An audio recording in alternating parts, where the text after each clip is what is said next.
Okay, without further ado, I got to move on because I could just, Yeah. have these conversations all day. Our next speaker is an artist who I've worked with a lot over the past year. She was in the Pieces of Me show at Transfer Gallery, among other projects and initiatives. I'm really thrilled to be announcing. I'm really thrilled to be announcing Auriea Harvey, who is going to be talking to us next. Auriea is an artist producing simulations and sculptures that bridge physical and digital space. After plumbing the depths of net art and video games, everyone should go check out Tale of Tales, amazing. She has now turned her attention to digital sculpture, 3D printing, and mixed reality.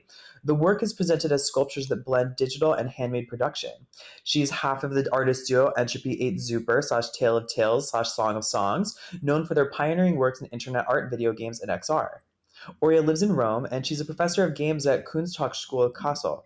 She was part of the curated Christie's auction Proof of Sovereignty in 2021, this year, and her work can be found in the permanent collections of the Walker Art Center, San Francisco Museum of Modern Art, the Lot 555 NFT exhibition, and Rhizome's Net Art Anthology. Her video games and VR works have had international success, including exhibitions at the Tingley Museum in Basel, the Victoria and Albert in London, the New Museum in New York, the Brooklyn Academy of Music, and ZKM Karlsruhe. She's the recipient of a Creative Capital Grant and a winner of the Independent Games Festival Nuovo Award, and she is represented by Bitforms Gallery in New York City. She's wonderful, and I'm really thrilled to have her with us today. On to Oria, and we'll be back with you in just a few minutes. Hello, my name is Auriea Harvey, and I want to thank the organizers of the Gray Area Festival for allowing me to give a talk to you today. I'm going to share my screen.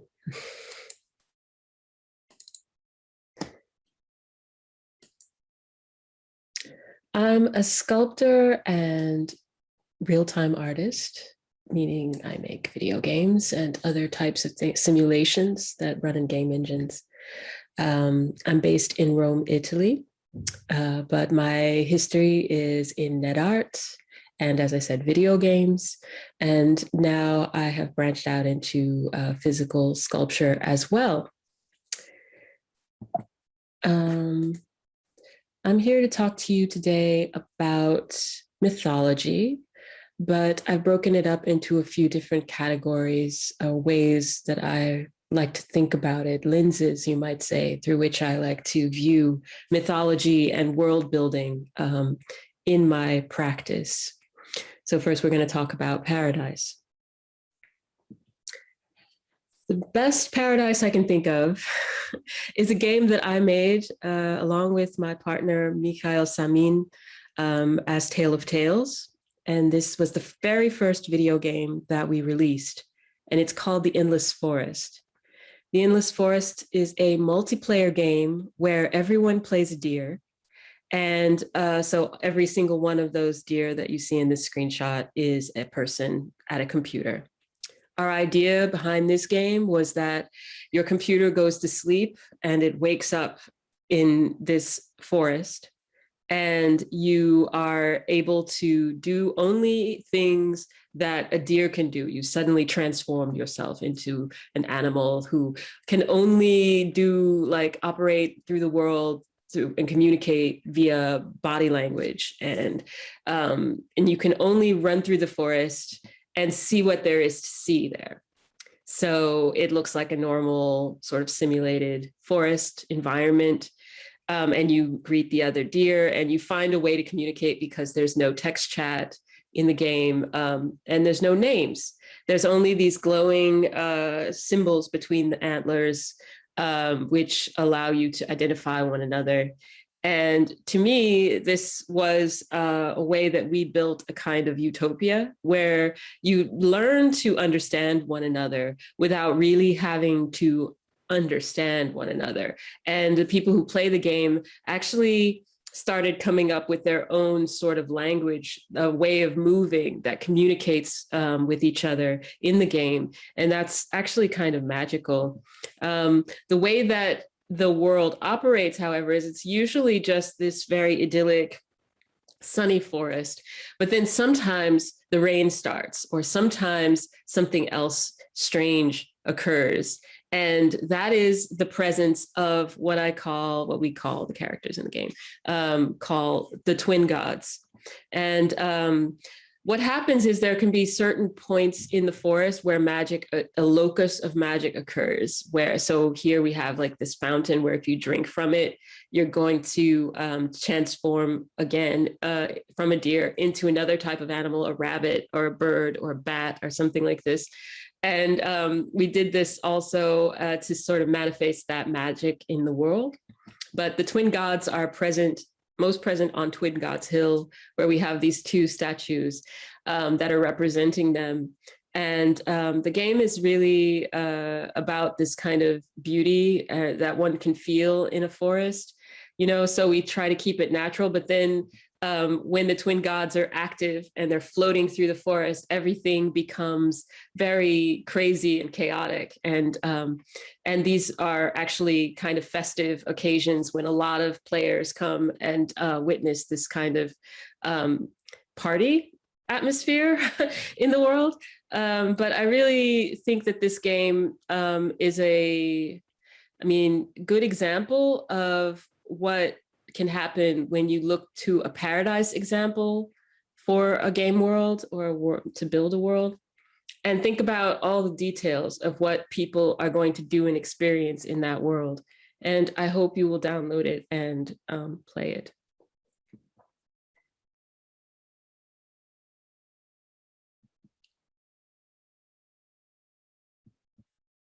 Now I want to talk about a few projects that Michael and I worked on in the mid 2000s, like 2011 through 2013-ish. And these projects were built around the idea of everything in some ways. It was about the universe, ostensibly.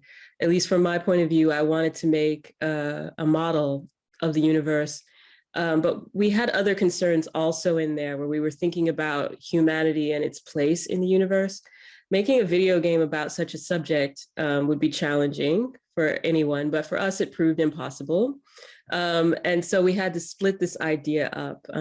What you're seeing now is my sketchbook from that time, where I was attempting to look at and analyze various visions of the universe or ways of measuring universe, things like stars, star charts. I was also thinking about humans and how we have tried to chart the universe through our bodies, like through chakras and other types of systems where we've tried to internalize the universe. But what happened was we made a few prototypes, this being one of them. This one is called Flower Lock, and it's from 2012. And I always look at this, it's easy to idealize a project that never was really completed. And I kind of do that with this video, because this is all that's left of this interactive prototype that we made. And it was making sort of a game out of these cosmological diagrams where you see the Earth in its center and the universe, the planets are represented by celestial spheres, like sort of radiating out from the Earth in the center. And so I was trying to find a way to gamify that, for lack of a better word.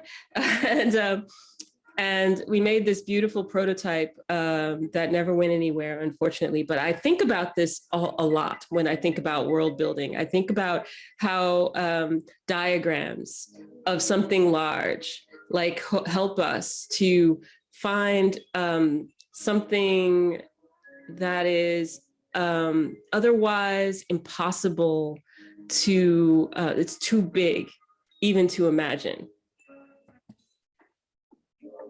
Games that came out of that period include Luxurious Superbia, which had the same kind of idea of going within, but it was a game that was meant for touchscreens. So it was about touching the screen and having different things happen, different reactions of this never-ending journey through a tunnel. It was so sensual that actually the game was about these sensations of you trying to give pleasure to the device that you're playing on, and the device reacting to your touch and trying to give you pleasure in turn. And the other game that came out of that universal idea was indeed this cosmological diagram called Locke. The game takes you on a journey from Earth out into space through all the celestial spheres.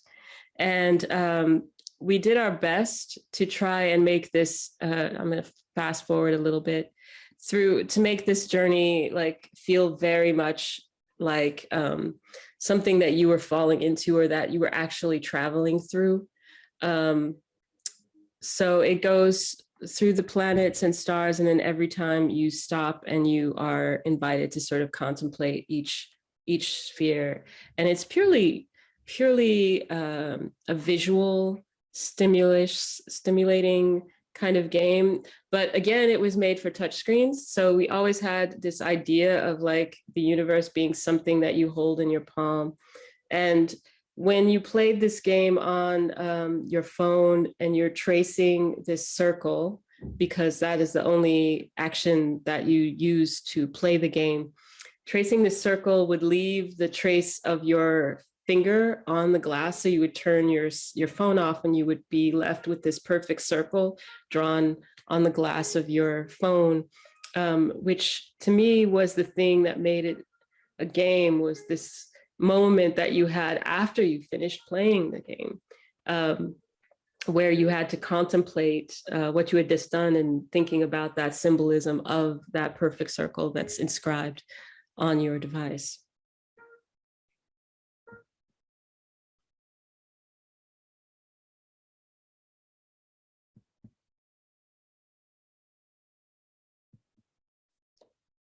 My most recent body of work has to do with transforming myself into various characters. I'm working with 3D printed sculpture primarily. I'm enjoying this notion that after years of putting objects and environments and worlds inside of computers and putting people's bodies and imaginations inside of computers, I'm now trying to pull those out and pull the characters out, and also to pull them into the environment that so that they can coexist with the spectator, with you, with the audience that normally was asked to walk into a world that I've built. Here are two pieces. One is Auriea, who was the first character that I built actually as a sculpture in 2017. She was a character in a VR world actually in the beginning. And the other is called Snarl. These both have the same like genesis, really. I mean, they both come from my face, 3D scan that I made of my face and that I've sculpted in the computer using that digital material, that digital clay, which I then 3D print and put together with real clay. I use water-based clay, epoxy clay, etc., and then other objects. So as you see in Snarl there, I've got a fossil attached. This notion of working in something very precise, like a 3D program, and then outputting it and using it, transforming it with organic materials in order to sort of have this dialogue between the way I work with precise tools and computers, and they are very, they work like machines, but I am not a machine. So once it's out into the world, I want to be able to turn it into something more handmade, more human. On the one side here, we have the game, which is a drawing that I made. And then on the other side, we have Echo, which is a sculpture made in resin, 3D printed once again. These two pieces are both here because they say something about the place of transformation in my work. Actually, the drawing is one that I started in 2017. in the presence of this sculpture that's at the Capitoline Museum here in Rome, that's called Ephedrismos, and it's of two girls playing a game of piggyback. We don't know what the game of Ephedrismos was. It's just like a game that was played in, the year 300 BC or something. And I started this drawing and then decided to add my own silhouette to it. And I didn't know quite what I meant by it. And I was a little bit, thought it might have sort of a negative connotation or something.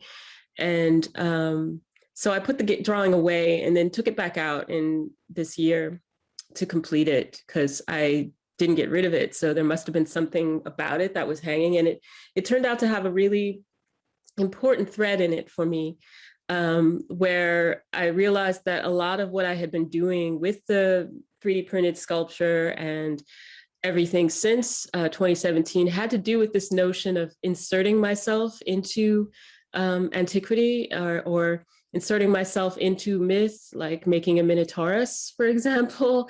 And then I decided that this was actually quite a positive thing. I mean, I'd like to come from this place of positivity in my work, I think. It's not that you can't be critical, because in fact, while I do see it as positive, I also think about the fact that as a Black woman, how I am surrounded by antiquity and admire antique design, antique sculpture, but wondering where my place is among all these things. And I came to the decision through this drawing, actually, that it all kind of belongs to me, or I belong to it.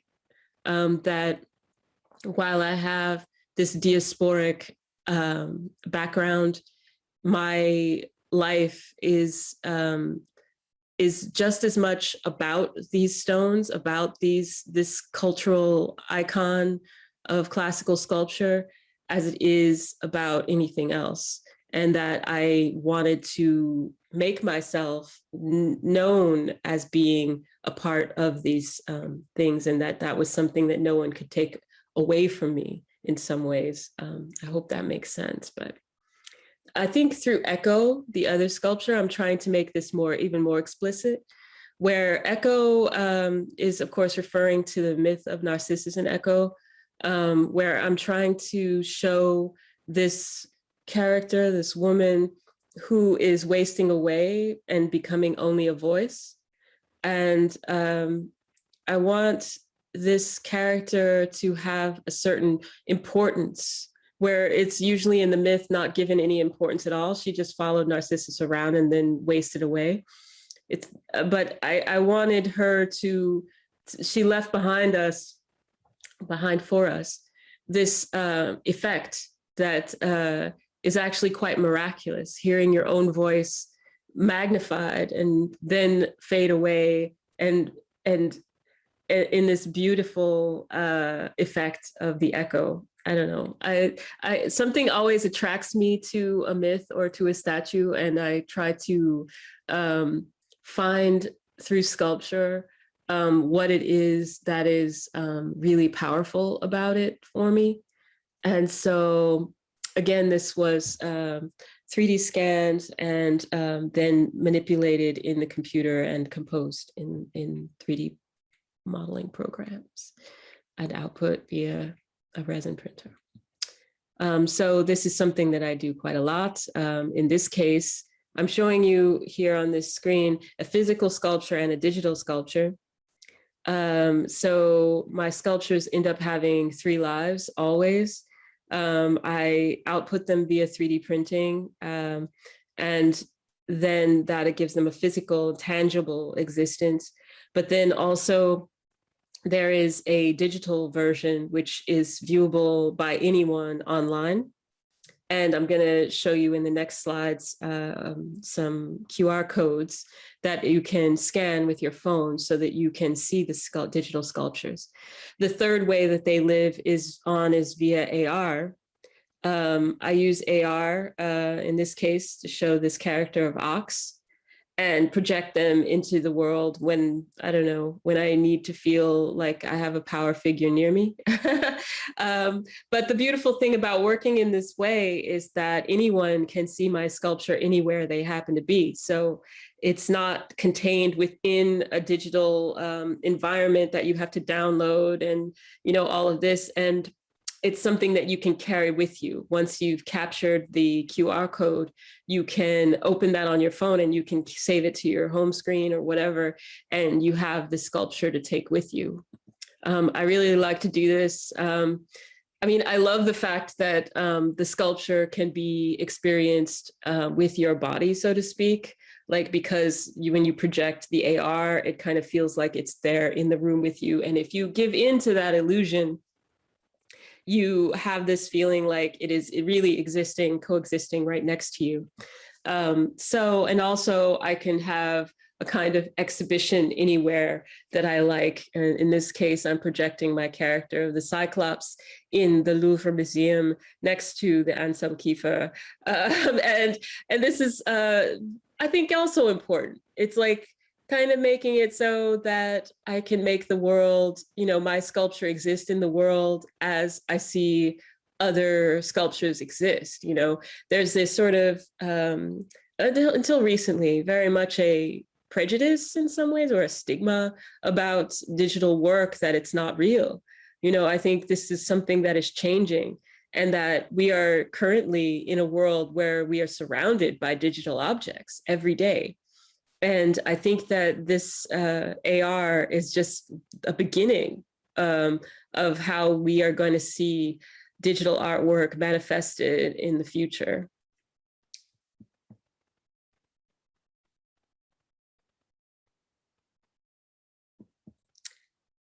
Thank you for listening to my talk. And I hope you enjoy the rest of the festival, and see you. And we're back. I'm here live with Julia Greenway and Auriea Harvey. What a fabulous presentation, Auriea. You took us through such an incredible history of your practice, across media, across spaces, across realities. How that was so rich. I Thank wanted you.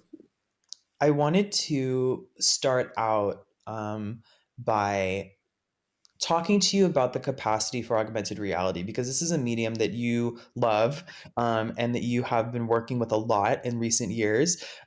Notably, I was talking earlier about the Pieces of Me exhibition. We have an AR work in that show. You also are putting out work that is available to view in VR via different NFT platforms at the moment. And for me, I really think of AR as a really fascinating medium to discuss in a worlding protocol context, because it feels like a medium where you can make anything possible, but there's a slight disconnect between what you can make and what the impact is in the world. In that, you can change an environment to do anything that you want, but can you touch it? And I think that's a really, I don't know, I'm wondering how you in your work kind of balance that kind of tension. Well, I actually think of it as slightly differently, I think. Like for me, it's like I also do a lot of work with VR. So it's like, and also video games, as I mentioned. So it's about always putting people's bodies into virtual spaces and having those bodies experience that world. But the thing about VR for me is that VR doesn't really take imagination, because you really feel like you're there. Like video games that are just single screen, like, and you're playing with a mouse or whatever, or joystick, like your body and your mind are projected, I think, into that space. Whereas when you're in a VR, it's like you're really there. So therefore you don't need that same level of imagination that you would have with like a book, say, right? Like a book, you also project yourself into the story somehow. But then I think with AR, it's like taking these virtual things and bringing them out into the real world. And once again, your imagination is necessary, like, because you have to agree with the illusion. Like, and if you are the kind of person, or if you're inclined to agree with this illusion that's being presented to you through the screen, then you actually get the same sensation that you get with a real object. You know what I mean? That's how it works for me anyway, and how I hope it works for other people. It's like, so if I've done my job work right with the sculpture or with the experience that I'm making, then the person who is experiencing it really has this bodily feeling of being with something. Um, and to me, that's what I'm always trying to achieve, is that thing where you're like, wow, it looks so realistic, or it looks really interesting, or what is this? It's changing my perception of something, whatever. Um, and so that's kind of how I view AR. It's a vehicle for imagination, really.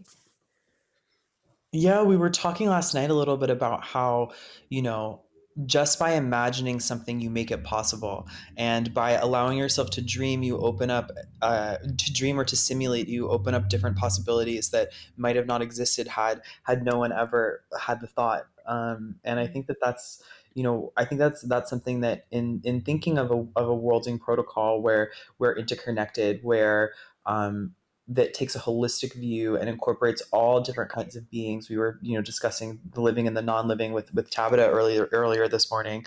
Um, this seems like an approach that can help us get there in a Yeah. lot of ways, and it feels really, really practical to me. Well, I mean, I don't know. I think that AR is gonna really change a lot, like in the coming very near future. Let's put it that way. And so I'm wondering actually what is gonna happen, like, and I'm sort of imagining what I want to happen also, and working towards that. So I don't know. I think there's a lot we don't know about what's about to happen with it, with these technologies, Yeah. AR, VR, and other digital technologies also. What do you want to see happen with AR, or what are you hoping like those outcomes will I'm be? actually like I'm one of these weirdos actually hoping for that the AR glasses are cool. Yeah. But I also like want to see different types of projection be possible, and that kind of AR, like projection mapping, these kinds of illusions. I mean, I don't want it to go all dystopian and stuff, but Right.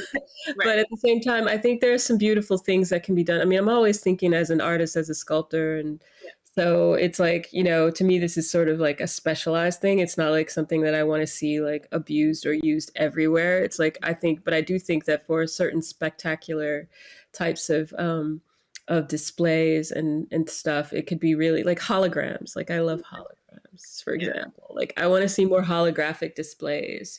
I want to see Mhm. these things become more illusionistic and more about 3D, since that's my thing. Yeah. Yeah. Yeah. Absolutely. And I mean, I think that speaks also to your practice in the sense that your work is really cross media, intermedia, multi, however you want to say it, it spans across different kinds of material realities, from the virtual to the simulated, not just virtual, but like virtual in many different forms. We have, for instance, work that is installed in the web browser, work that is viewable on a phone using a camera system, work that's installed in an immersive environment that the person will move through and interact with. And then that comes out into the physical world. I mean, your solo show at Bitforms from this year, which I'll drop a link in the chat for the audience, was so beautiful and represented that represented how that work expands outwards.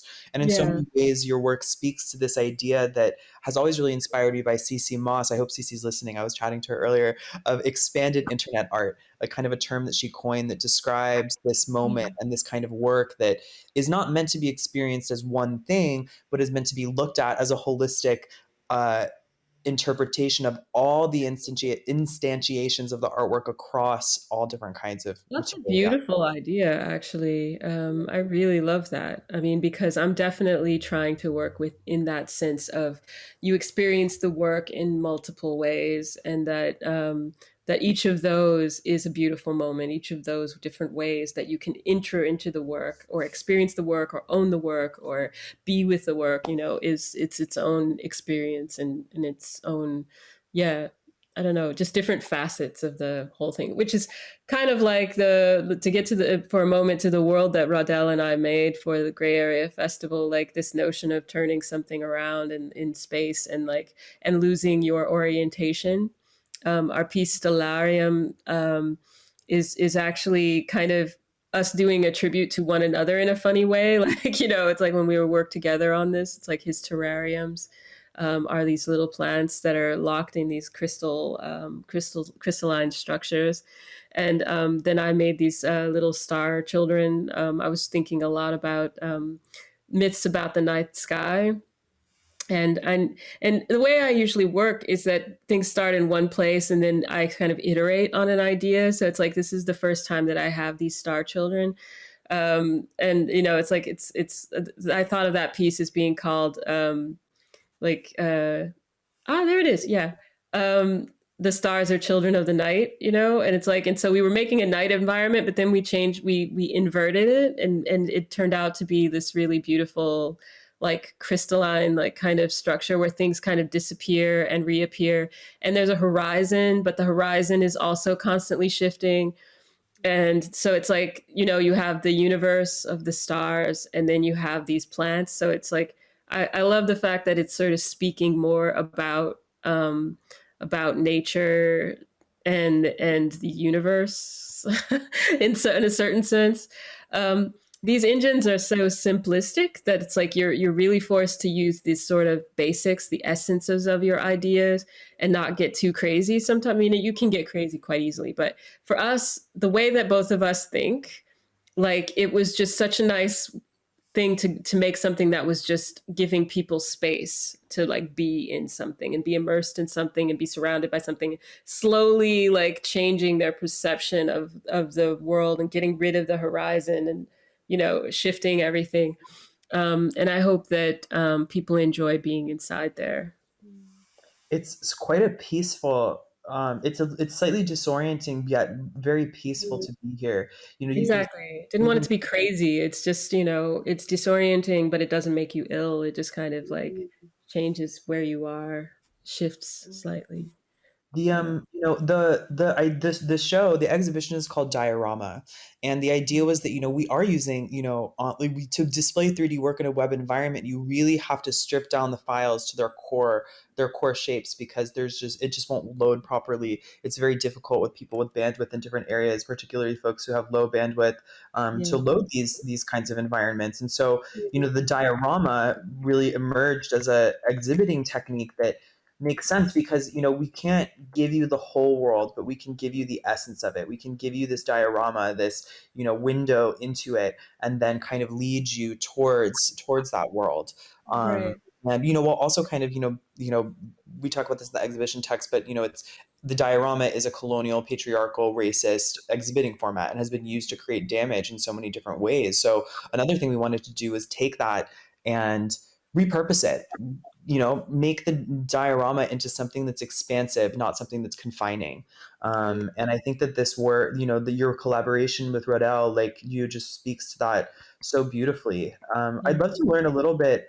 I Yeah. wonder if this idea of a diorama resonates with you in any way. Oh, And absolutely. Absolutely. I love this notion of actually, I love natural history museums, like dioramas and stuff like this. Absolutely. Like, and I think that Rodel and I just really vibed off of not only the diorama idea, also because it fits so well with his oeuvre, but also this sort of like making a container look like infinity. Like, mm, it's like, because that's what a diorama is. It's like it's a small box, but it's like making you think that you're like in a big open field. And so it was like at first he was kind of worried that this was like some sort of like strange illusion, like Truman Show kind of thing. And then I was just like, no, no, no, this is like a really relaxing, like, so I made the outer sphere and called it the stellatum, where all the stars are, and like, and but I was inspired by those containers that he always did, and then we were trying to create this sort of cosmological um,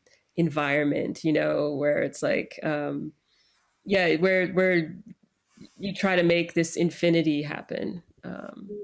Stars, stellatus, starry, stellatum, I don't know, like sparkling. We were just thinking about all kinds of things like this. And that's where we kind of got the name, was for the stellarium. Um, and we just agreed. And I think that's great. So, yeah. It was a fun collaboration, is all I'm going to say. I can't wait to hear Rodel's talk. No, it was just like, it was really inspiring to me that you guys collaborated so closely, because, as a curator, that's the dream, right? Like you want to bring, like, it's not even about exhibiting the work, it's about bringing ideas together, bringing people together, and making something generative, out of that. And so that was just really, that was just, so special to get to have this really special piece from the two of you. And I know that, Rodell was, he always admired you, and it was just great to make that connection happen. Which is awesome. I mean, just so everybody knows, Rodell will be speaking this week. He will be talking this on the 25th at 6:30 p.m. Pacific. So tune on back for that one. It's gonna be really great. I have, I've been asking you a lot of questions, and I want to give some space for Julia to ask some questions too. But I do have one thing that I want to talk about, just to shift focus a little bit. You got your start in kind of the digital art world making games, and making interactive experiences for folks, and kind of, moving through kind of the net art scene that was happening at the time. And so I'd love to know more about how game making has informed your practice, because you're no stranger to building worlds. As you showed Endless Forest, that's a fabulous world where people can be co-present with each other. And so, yeah, I'm just curious about that how that has played a role in your career since then. Oh God. Well, I learned everything I know from making video games. As a matter of fact, that's not true. Not all of it. But before that, I was doing like, websites and stuff. So I learned a lot about net culture and like all this. And it was a huge part of my life, actually, being on the early internet in the mid and late 90s. But then I would say that I really learned, like, video games was kind of my career. It's like that I took extremely seriously, and therefore worked with a ton of people and learned like so much about making world building, yes, but also just the craft of digital things, because so many people in the games industry are extremely talented people. And it's just like, so I met so many creative and talented people that I learned from, I must say. But I'm glad I did, even though I was kind of annoyed by the games industry by the time I stopped. I'm glad I did it because I actually learned something. It took a while for me to realize what I learned, but it's like, but the fact that I can do that I can think of my craft, in a very free way. It's like, it's not like I feel like I'm constantly like battling things. It's like I can just kind of do it. So it's kind of nice to just be able to do something. And to getting to this point was kind of a weird like road, I guess. Yeah. So that's the thing about the games industry. I think that's the biggest thing for me, is that I learned something. And I'm amazed. But you're still making like games in your practice. Not really, not exactly. I'm still using all the tech though. Okay, you're just using the tools, not actually Using the facilitating. tools, the tech, the ideas. In some cases, I still teach. I teach game design. Yeah. But at the same time, I wouldn't say my practice is so different now from when I made video games, like completely different. Yeah. The time scales are like a lot shorter now. Like making a game is like a long-term plan. And so now it's just like I have projects, and like, I can think sort of as a group or series of things, as opposed to one big thing, big project that's going to come out 2 years from now or something. Right. Right. Yeah. I have one final note. I know we're running out of time, and it's late in Rome where you are, Auriea. My husband's gonna kill me if we don't eat dinner soon. Well, I just have one more question for you. Okay, nice. And your work, particularly your recent work, these, expanded internet art object sculptures that expand across material realities, they are very rooted in many ways in storytelling, and in so many ways, I mean, I don't want to like, label you or put you in a box or anything, but in so many ways, Auriea, I see you as a storyteller. And in particular works, for instance, in your piece Stygian Hand, which is a beautiful augmented reality and web installed work, as well as a physical sculpture, you're retelling the mythology of the Stygian witches in that piece. Yeah, I do this a lot. I with like different characters. I think of it more like I'm making things around a character. that Mm, appeals to me in some way, and I'm trying to, like, find the sculptural form that goes along with that story, that, Mm. and telling the story through the form in some way. But at the same time, it is and is not, much like the games I made, it is and is not related to the story at all, but at the same time, that's the root of it. That's mm, the thing that made me, that triggered something in my brain to make the artwork. Um, yeah. totally. As Julia, one, do you want to ask a question? I don't know. You're just like What's sitting. that? I was wondering if you wanted to ask a question. You were like, I was no, no, no. I mean, no, no. okay, okay. I misread. Sorry. before No, we no. before we sign off, Aurea, I'd also just want to ask you, do you have any advice for world builders out there for how they can approach these ideas and, in their own practices?